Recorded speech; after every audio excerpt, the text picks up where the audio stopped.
Toda, Balaja Biabasana. Hello and welcome. My name is Hunter Old Elk, and I'm the curatorial assistant for the Plains Indian Museum at the Buffalo Bill Center of the West.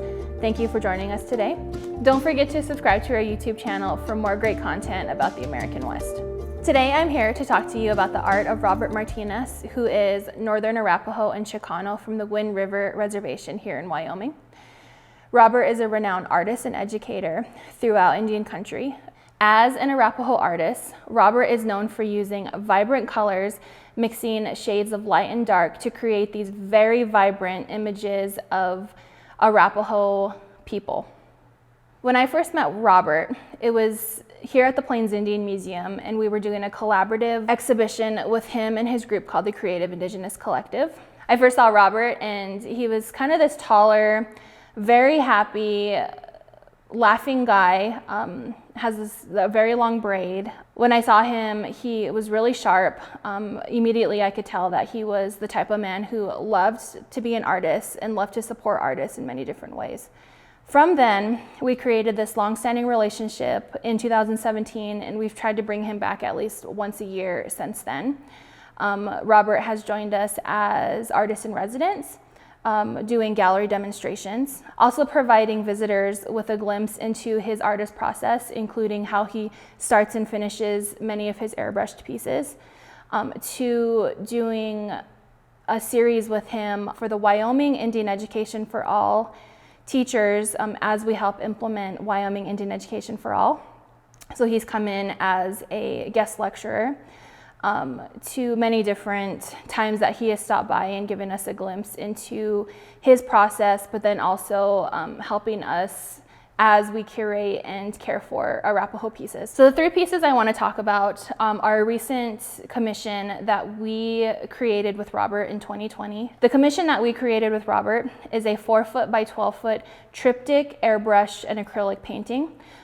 These paintings represent parts of the Arapaho culture, including the family system.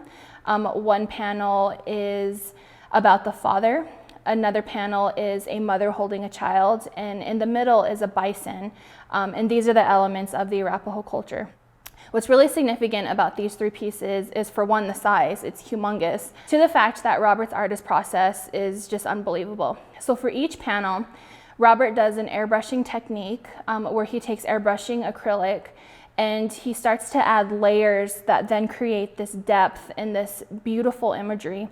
And as he does this process, it takes a little over 30 days per painting. And so Robert starts and he'll do an airbrushing technique. He'll fill in the lines that he needs to go and then allows that to sit for a day. Comes back and does another line. And to complete the pieces, it took 30 days per each panel, and so a little over 90 days to create this art.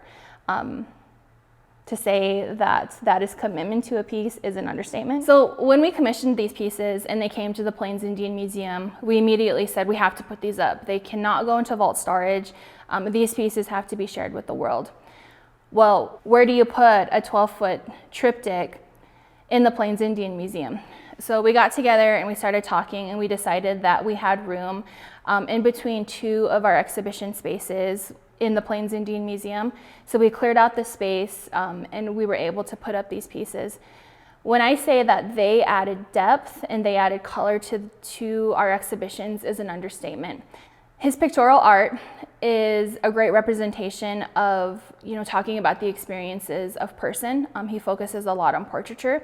And so when you first see these pieces, you notice the intimate depictions of the father in relation to the mother who's holding her child, and how the bison image or the buffalo image brings those two together. Robert has a tendency to create pieces with the use of vibrant colors and detailed line work.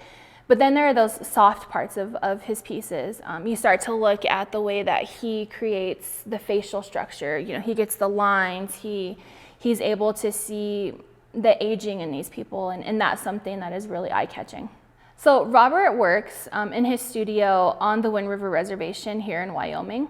That said, he's always creating art. One of his passions is supporting different artists as they go into the professional world. And so along with being an artist, he is a longtime educator. And so he worked in the Wind River school systems for many years. He works with different indigenous artists creating their businesses here in Wyoming. And so he's very regionally known, and we are so happy to have this continued relationship with Robert.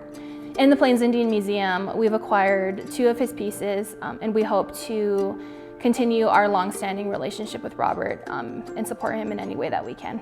And that's all I have for you today. Thank you for joining us, and please subscribe to our channel for more great content.